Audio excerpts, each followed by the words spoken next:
And I also want to just mention the fact, to read that story and to take some of these questions, given that it was a approved government policy that we were executing. I'll be honest with you, I didn't think I'd be getting those questions if I wasn't wearing a turban.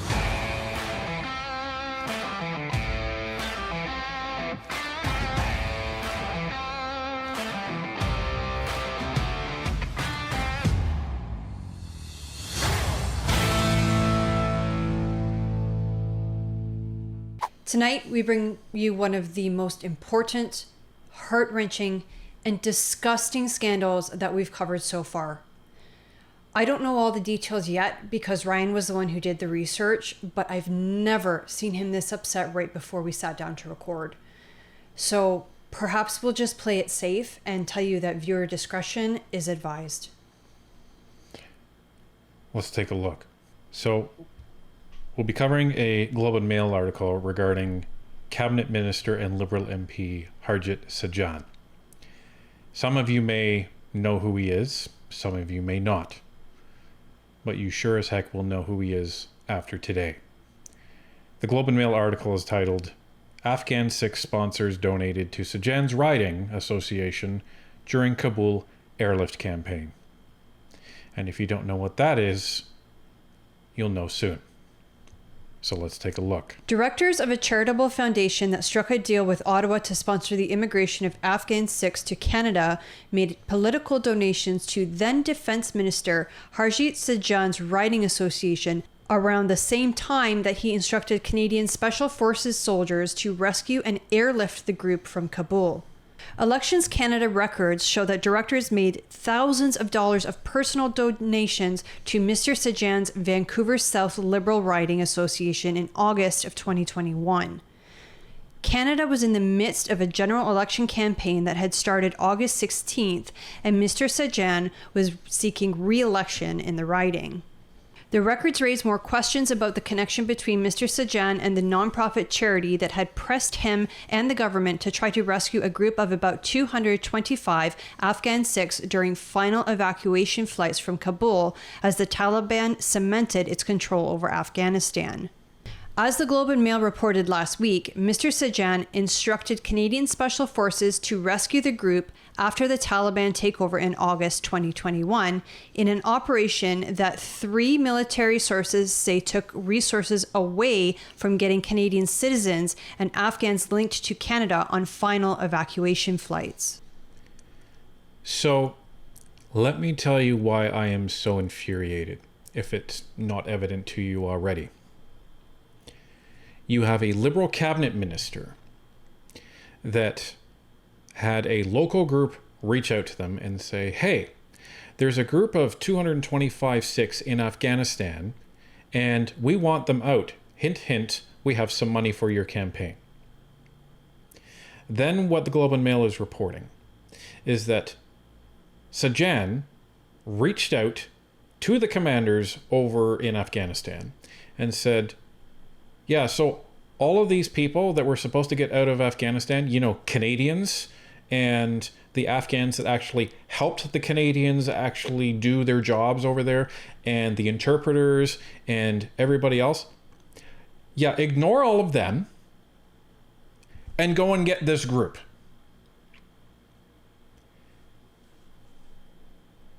There's Canadians still in Afghanistan. Canadians that maybe should not be in Afghanistan if this Liberal minister actually did his job and put Canadians first like it was supposed to be over there. Now, by all reports, the sources in the military were saying that the armed forces were effing furious that this directive came down.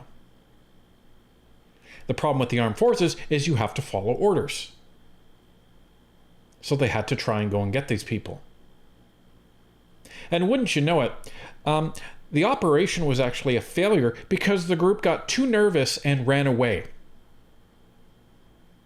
So these special forces operatives that were diverted to actually go and get these people didn't even get to get anybody. Oh, and wouldn't you know it, that group made it to India. Now, I don't blame that group. because they were suffering violence. They were suffering, issues at the hand of the Taliban over there. That's terrible. No doubt they had a hard time getting from Afghanistan into India. I sympathize with them. I don't blame them. I blame the guy who balanced the scales of justice against the people that he has sworn to protect, which is Canadians. This is what I find absolutely reprehensible. But we're not done. Let's continue. Elections Canada records show that Tarjinder Bilar, a director of the Manmeet Singh Bilar Charitable Foundation, made a $510 donation to the riding association. Her donation was received August 19th, 2021. The contributor address and postal code are the same as that of the address used by the foundation in the Federal Corporate Registry. Two other donations, each totaling $1,000, were recorded with the same postal code and contributor address as Ms. Bilar's and came from Baljinder Bilar and Afarayan Bilar. These names match two other directors of the foundation, according to the Federal Corporate Registry. Their donations were received August 22nd, 2021. Finally, a donation of $1,650 from Namrita Ratan was received August 27, 2021, according to Elections Canada. This name matches that of a fourth foundation director who was also the wife of Manmeet Bilar. Mr. Bilar, a former provincial cabinet minister in Alberta, died in 2015. Canada's airlift efforts ended on August 27th, the day after the rescue mission failed when the group of Sikhs became nervous and left the rendezvous within half an hour of Canadian troops arriving. The group later managed to get to India. Mr. Sajjan's office said he had no comment on the political donations. Quote, regarding donations to the party, it would be best to check with the people who made the donation, end quote. Press Secretary Joanna Kanga said in a statement, quote, in general, people tend to support political parties through donations and other means because they support the party's policy or approve of its decisions, end quote. Ms. Kanga said the minister followed all election rules, adding that, quote, during the evacuation of Kabul, Minister Sajjan acted to implement the policy of the Government of Canada, end quote. In an emailed statement, Tarjinder Bilar defended the contributions. Quote, as individuals, we continue to support candidates of various political parties and levels of government. The donations you are referring to coincide with the federal election and are not specific to the events of August 2021, end quote, Ms. Bilar said. Quote, our efforts to support these Afghans have been ongoing for many years and is done so through an established partnership with the Government of Canada. It is a project that has had support from across party lines, end quote. The Globe and Mail reported last month that military sources who were in Ottawa and on the ground in Kabul painted a picture of the final chaotic, dangerous and desperate hours as evacuation flights were ending and Canada and other Western countries scrambled to get their citizens safely out of Afghanistan before the U.S. withdrawal deadline at the end of August. The sources said Afghan Sikhs were not considered an operational priority for the Canadian military because they had no link to Canada. Mr. Sajjan's intervention, the military sources say, affected the rescue of Canadians and other Afghans on Canada's priority list. The Globe and Mail did not identify the three sources because they were not authorized to discuss the matter. Mr. Sajjan, now the Emergency Preparedness Minister, has denied that anything he said regarding the Afghan Sikhs amounted to an order and said he did not request that they were given any priority over Canadians, Afghan interpreters, or others who had aided Canada during its long mission in the Central Asian country. Further, he noted Immigration, Refugee, and Citizenship Canada had cleared the group of Sikhs to come to Canada. Quote, I provided direction to the Canadian Armed Forces through the appropriate chain of command to assist the group of Afghan Sikhs who had been determined eligible for evacuation from Kabul through the process underway at IRCC, end quote, Mr. Sajjan said last week. So here's the thing. He's saying, I didn't order anybody to do anything. I just provided direction for them to go and do something. Isn't a directive like a command? When it comes from a minister, 100%. That's what happens. Like, imagine this scenario. So the Minister of Defense, who's accountable for the military, sends a directive saying, hey, there's this group. You need to go and get them.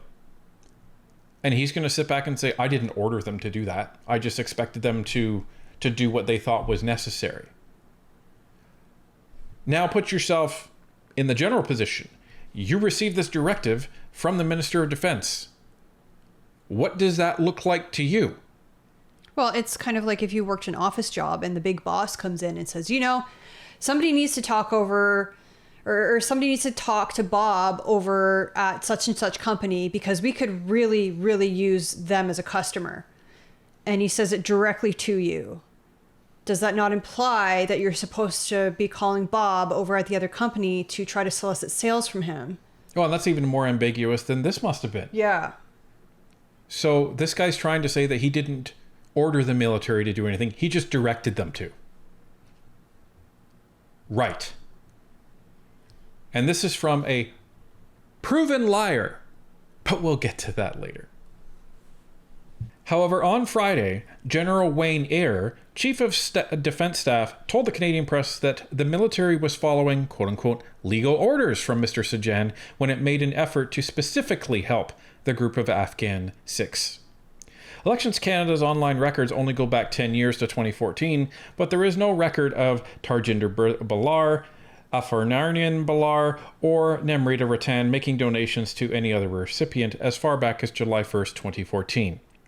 Political donation records show that a Baljinder Balar with the same postal code and address as the Sajjan donation made a contribution of $400 in 2019 to Tim Uppal, the Alberta MP who is now deputy leader of the Conservative Party. The Bloc Québécois reiterated its call Tuesday for the government to investigate Mr. Sajjan's role in the rescue operation of Afghan Sikhs during the final days of the evacuation from Kabul. Quote, this investigation must be independent, end quote, Bloc critic Christine Normandin said in a statement. Quote, once again, while the situation was critical in August 2021, when hours were limited and military resources were too limited to help everybody, such actions, if proven, are simply intolerable, end quote. The NDP and Conservatives did not respond to a request for comment. The Office of the Conflict of Interest Commissioner said it is not looking into the matter because political donations are not part of its mandate. Quote, political donations permitted under the Canada Elections Act are specifically exempted from the rules related to gifts under the Conflict of Interest Act, end quote, spokesperson Melanie Rushworth said in a statement. However, Duff Conacher, co-founder of Democracy Watch, said significant donations to Mr. Sajjan's riding at the same time the foundation was lobbying him raise even more serious questions about the ethics of his actions. Quote, the situation already raised serious questions about whether the minister's actions amount to preferential treatment, which is a violation of the federal ethics law, end quote, Mr. Conacher said. Because Ethics Commissioner Conrad von Finkelstein was appointed by the Liberal government, Mr. Conacher said the matter should be referred to a provincial ethics commissioner who does not have ties to any party. So, you have a Liberal Minister of Defense. While Canada was trying to evacuate all of its people before the evacuation deadline when the US was completely withdrawing from Afghanistan because the Taliban took over Kabul because they let them do that. And you have a Liberal minister ordering our military, according to this, to prioritize 225 Afghan Sikhs over our own people to get them out of the country. Well, and I mean, you can make the argument that a human life is a human life, which is absolutely true. But the Canadian Armed Forces was there to rescue Canadians. Yeah, Canadians and other Afghan people as well. But Afghan people that were on the ground aiding Canadians, driving, interpreting, all of these things while the Canadian forces were there. the harsh reality was that they were not able to save everybody, and the Canadian Armed Forces should have been prioritizing Canadians, which is, it sounds like what they wanted to do, and they were given a directive to do otherwise. And how many Canadians, this is the grotesque question, ended up in the hands of the Taliban? I don't know if we know the answer to that. This is the horrific question that everybody should be asking themselves. Because I think we all know what the Taliban is capable of. Brutal and horrific acts of violence. So, this is the consequence of this action.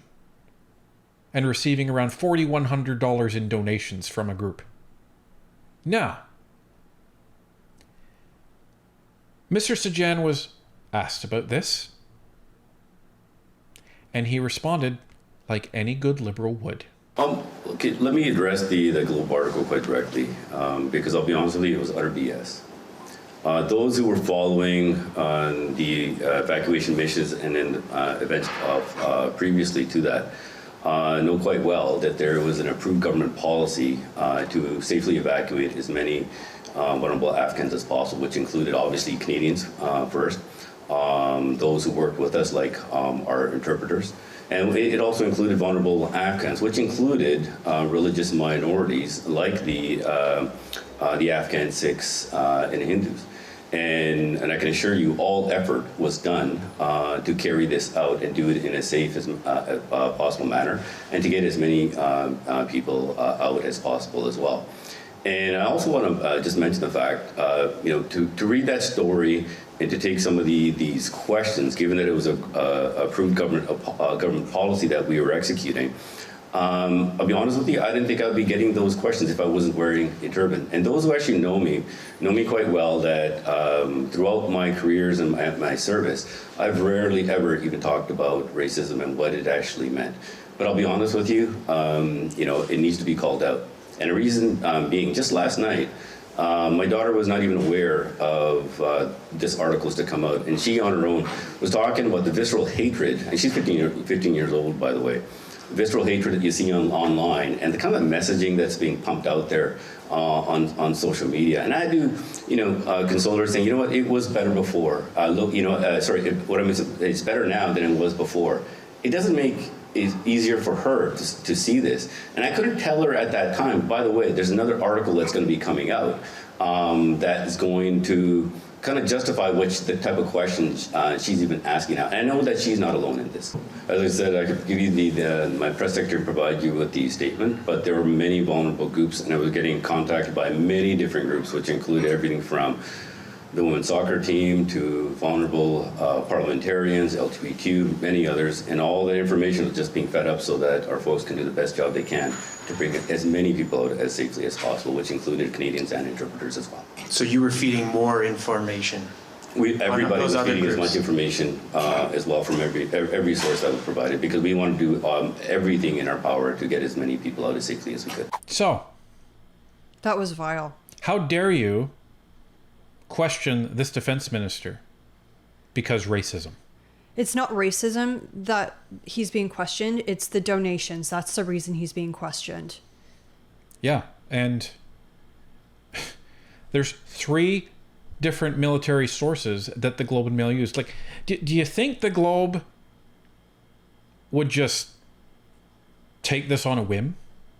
No, I find, honestly, out of all of the different mainstream media outlets that we examine, that the Globe is the best. Honestly, like, they are the most tempered. They're not really super left or super right.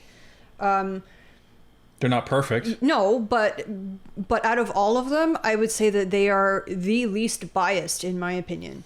They're one of the 2 publications that broke the foreign interference stories. They're the publication that published the CSIS whistleblower op-ed. They're the publication that published about ArriveCam first. They published Amir and Ratika's story. They were the first to print. So they're not perfect, but But I trust them. they've when they put out an article like this, I trust them. And they've put out, multiple since, because they stand behind it. So, and the fact that this guy's, my daughter is having to see all this online. Yeah, no kidding. I bet she is. I mean, I do feel bad for the children and even the spouses of these MPs who do things like this, because it's not their fault, no, right? But guess what? Her dad brought that on her when he made that decision, according to this, back in 2021.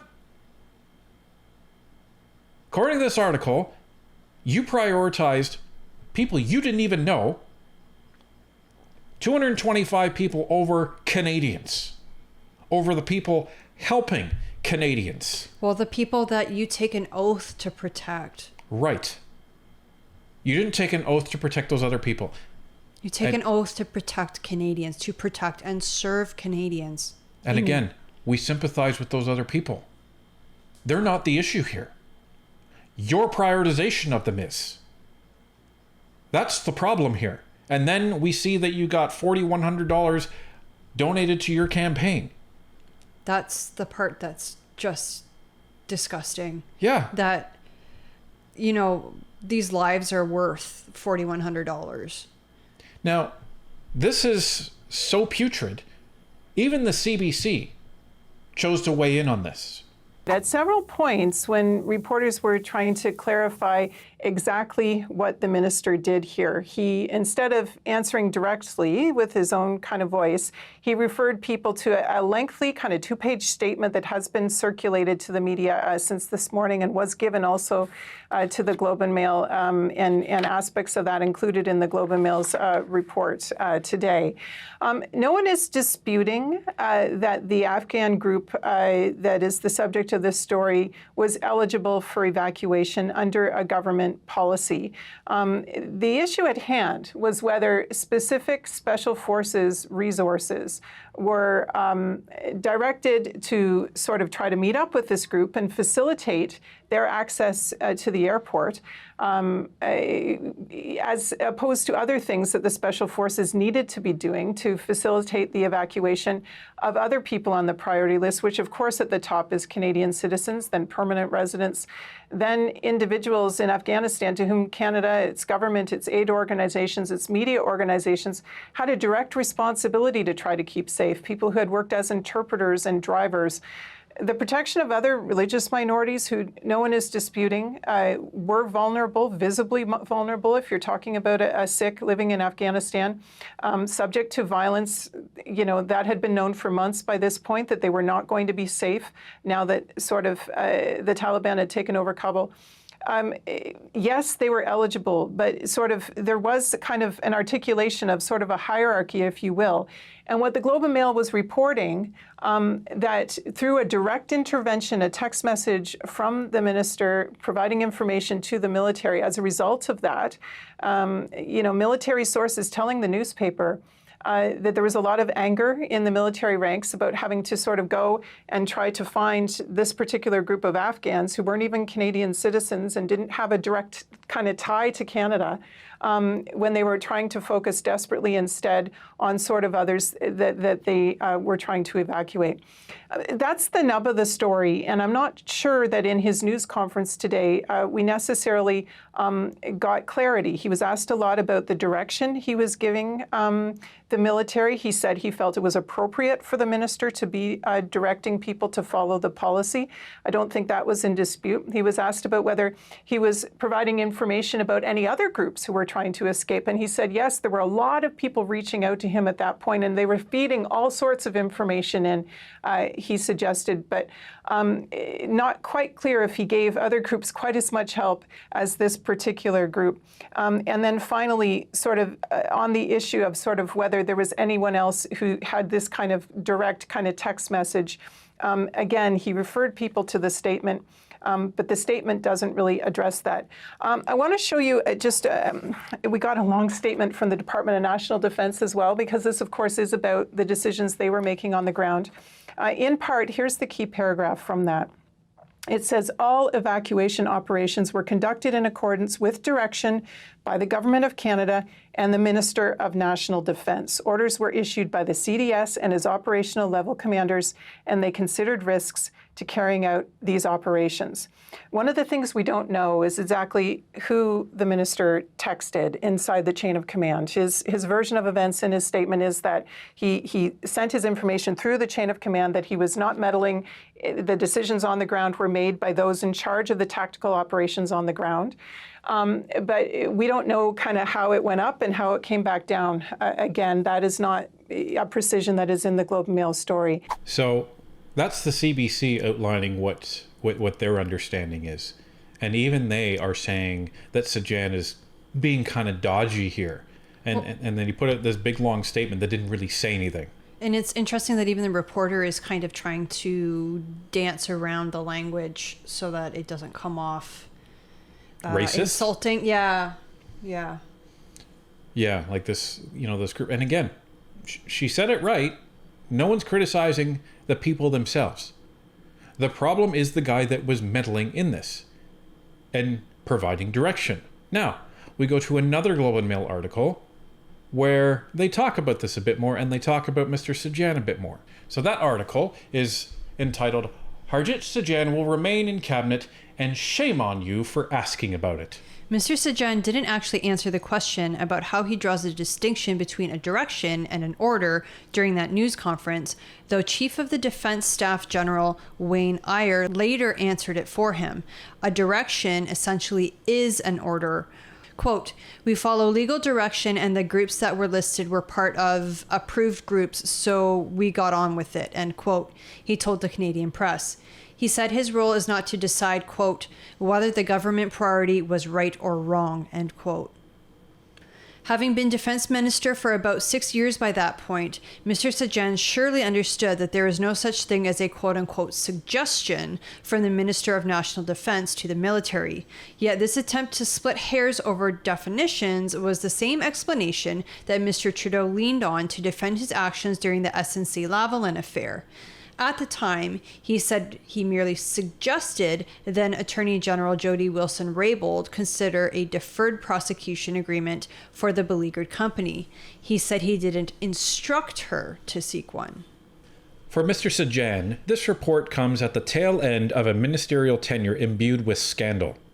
He exaggerated his role in a key battle during his tour in Afghanistan. His office hired a reserve officer from his old unit who had been suspended for having a relationship with a subordinate to work as an aide. He failed to act on recommendations to root out sexism in the military in a 2015 report by a former Supreme Court justice, and instead the government commissioned a new report by another former Supreme Court justice. He said he chose not to look at an allegation of sexual misconduct against then Chief of the Defense Staff Jonathan Vance when it was brought to his attention. He said he wasn't reading emails during the Kabul evacuation.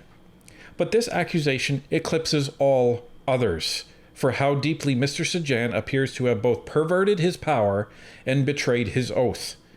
The Canadians left behind in Afghanistan and the Afghans who bravely assisted our troops deserve answers.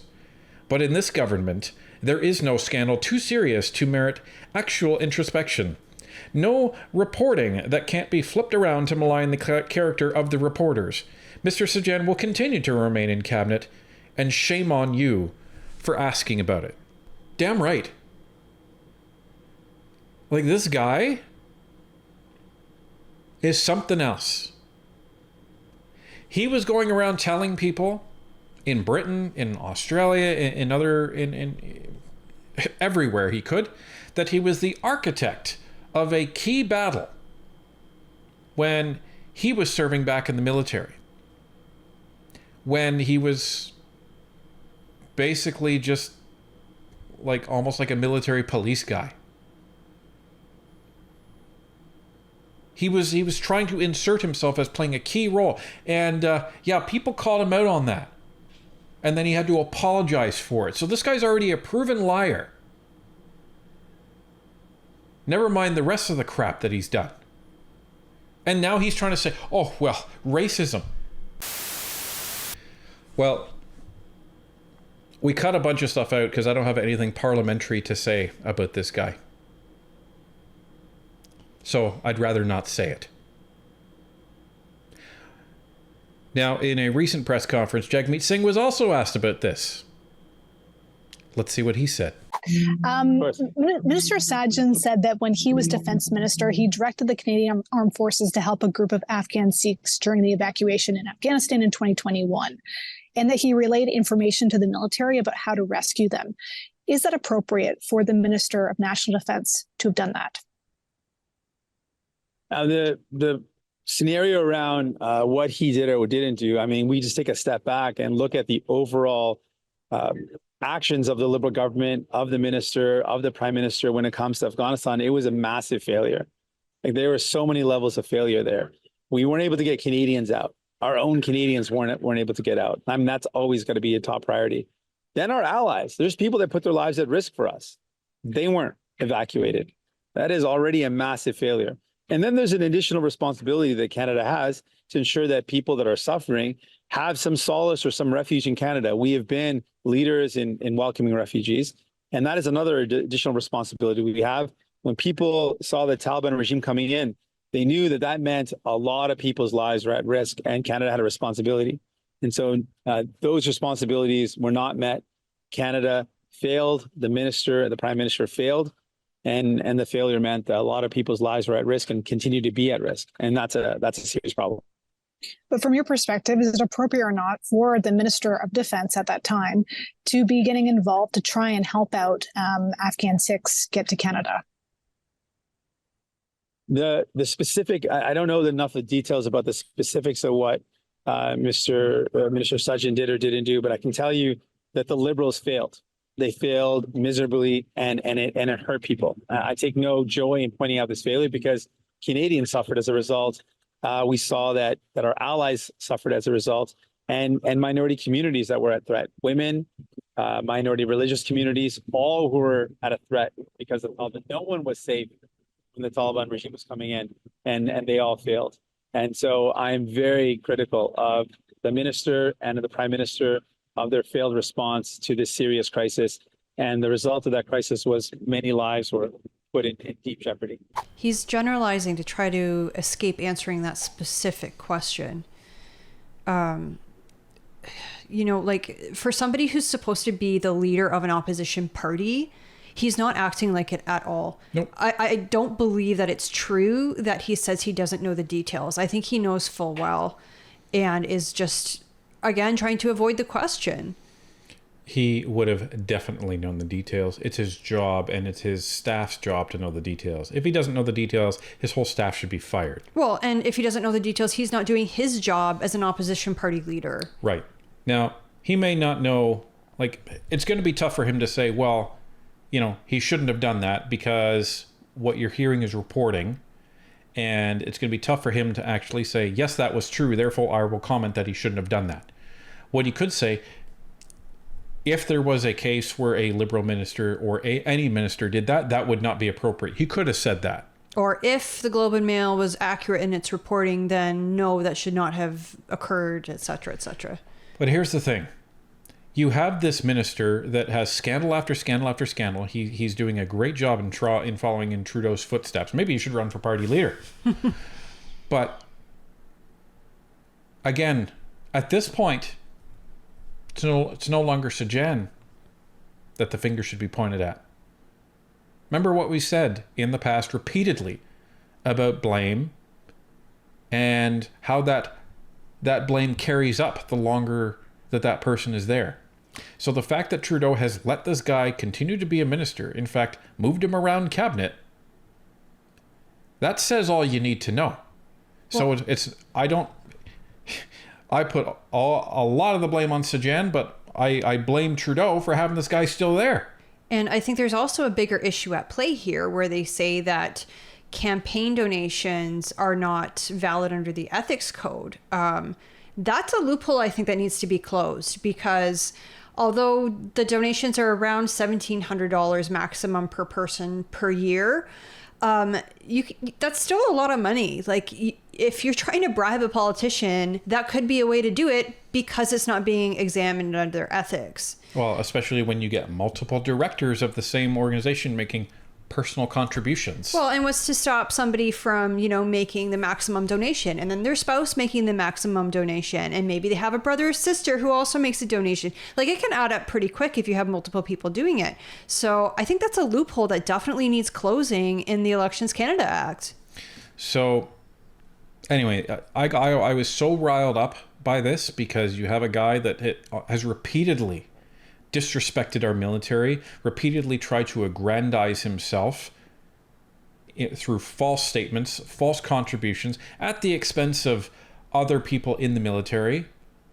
And you have Canadians that no doubt lost their lives as a result of the actions that this guy reportedly carried out. And I just find it utterly disgusting. And then he turns around and calls you a racist for daring to ask him about it. I have no words to even follow this up or even end this video, folks. I don't. Because they're words I shouldn't be saying on camera.